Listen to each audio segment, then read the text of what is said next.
Hello everyone, welcome to my channel online GS by Diwakar. इस video में हम लोग बात करने वाले हैं ग्रोथ पोल थियरी के बारे में, विकास ध्रुव सिद्धांत के बारे में जो पिराक्स महोदय ने दिया था। इसके बारे में डिटेल से हम लोग देखेंगे और यहाँ से प्रश्न आपके कई बार यूजीसी नेट की परीक्षाओं में और असिस्टेंट प्रोफेसर साथ ही साथ पीजीटी की परीक्षाओं में भी यहाँ से प्रश्न आपके पूछे गए हैं।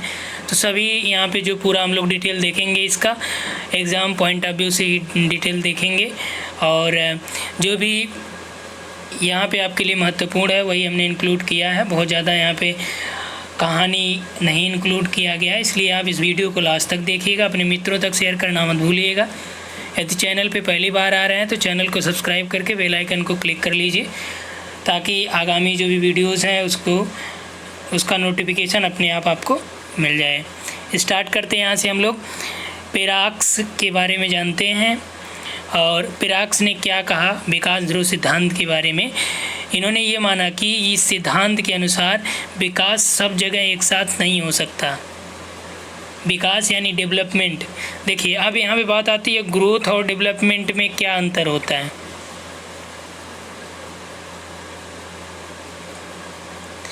इनकी जो थ्योरी है वो ग्रोथ पोल थ्योरी है, यानी थियरी है, सिद्धांत है, वृद्धि ध्रुव सिद्धांत है। विकास ध्रुव भी आपको कहीं कहीं मिलेगा। ये देखिए हमने आपका आर.सी. तिवारी सर की जो बुक है वहाँ से ये कॉन्सेप्ट हमने लिया आदिवासी भूगोल से।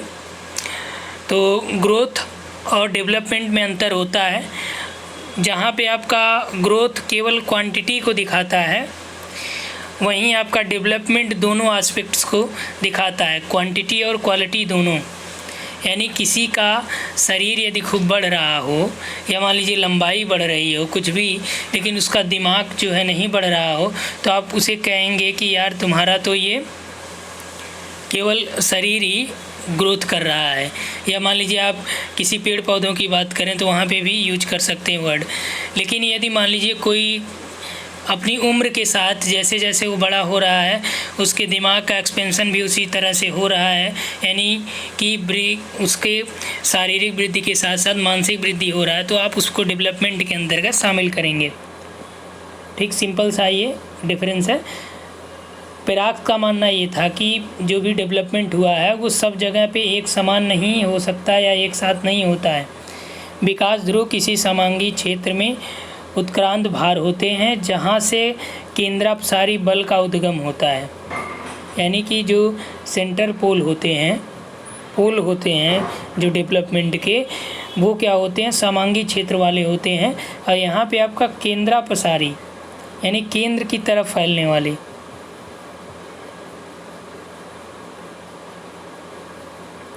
केंद्र की तरफ फैलने वाले बलों का यहाँ पे उद्भव होता है जो विकास प्रक्रिया के प्रसरण में सहायक होते हैं। यानी यहाँ पे जो बल होता है वो उस बल के द्वारा उद्भव यहाँ पे होता है और इसका प्रसार जो है विकास प्रक्रिया का, उसके लिए ये बल जिम्मेदार होता है।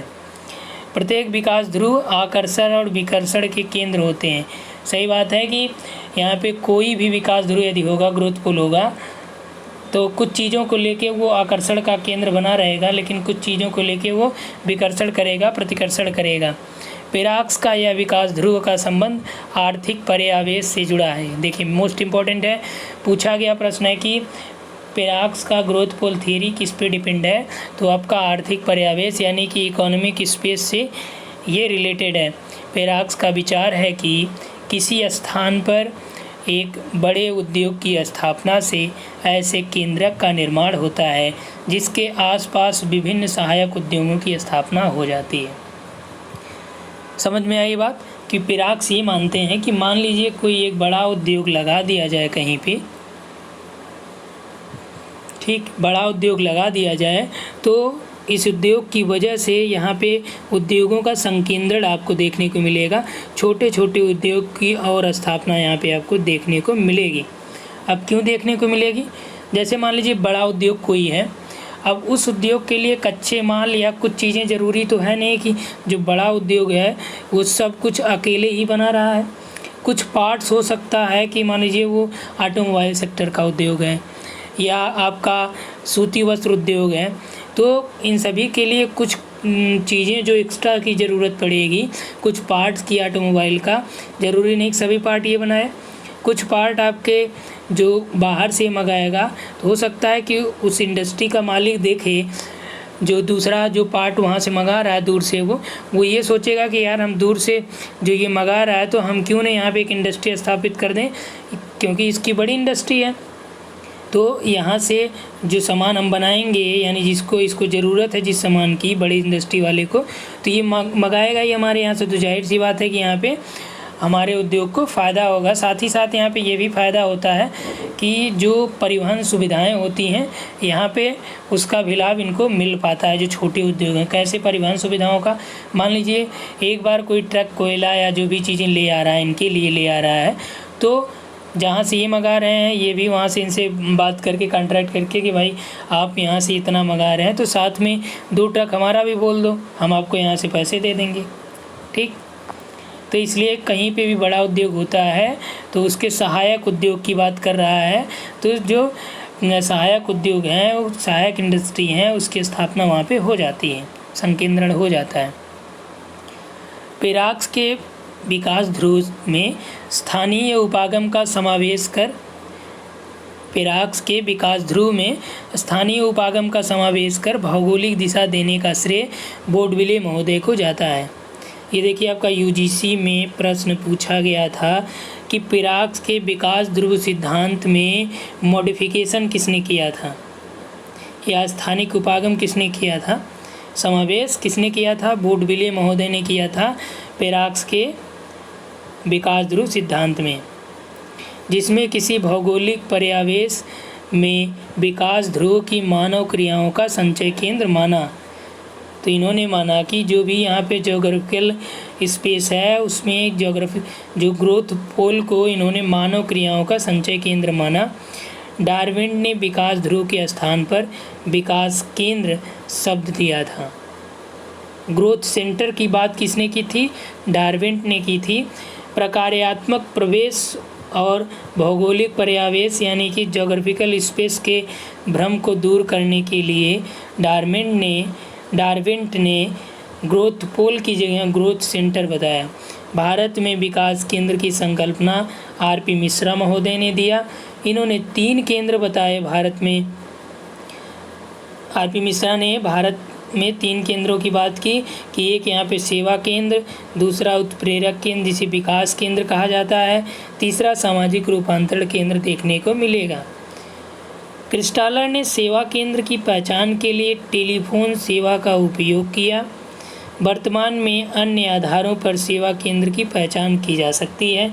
अब देखिए कौन कौन से आधार हैं वर्तमान में सेवा केंद्र को पहचानने के लिए। शैक्षिक आधार है, जहाँ पे शिक्षा के लिए बहुत ज़्यादा प्रसिद्ध है, तो वो शिक्षा का शैक्षिक आधार पर सेवा केंद्र हो गया। आयुर्वैज्ञानिक, परिवहन संचार, प्रशासनिक सेवा केंद्र, व्यापारिक या वाणिज्यिक सेवा केंद्र। ठीक, काशीनाथ सिंह का नाम आपने सुना ही होगा। काशीनाथ सिंह ने मध्य गंगा घाटी के केंद्रीय स्थलों का अध्ययन किया। किसका अध्ययन किया?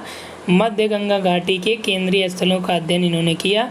और ओम प्रकाश सिंह ने उत्तर प्रदेश के केंद्रीय स्थलों का अध्ययन किया। प्रश्न पूछा जा सकता है इंडियन ज्योग्राफी में। गोडलुंड ने आर्थिक क्रियाओं के आधार पर केंद्रीयता के मापन के लिए एक सूत्र दिया कि C यानी सेंट्रलिटी यानी केंद्रीयता equal to N/100 divide by P।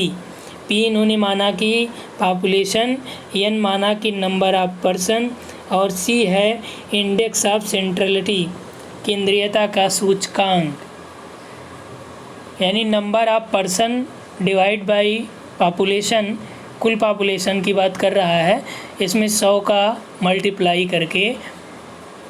ठीक, अगला है कि स्रोत केंद्राकर्षण नियम किसने दिया? तो स्रोत केंद्राकर्षण का नियम बेरी ने दिया। और विच्छेद बिंदु समीकरण रिले ने दिया। तो बेरी और रिले इन दोनों से संबंधित हैं। प्रश्न पूछा जा सकता है कि स्रोत केंद्राकर्षण नियम किसने दिया? बेरी, रिले। दोनों एक साथ देगा ऑप्शन में तो दोनों लगाइएगा। वेरी दिया तो आपको वेरी लगाना है। विच्छेद बिंदु समीकरण में ज़्यादातर जो काम किया वो रिले ने किया था। क्लियर हुआ?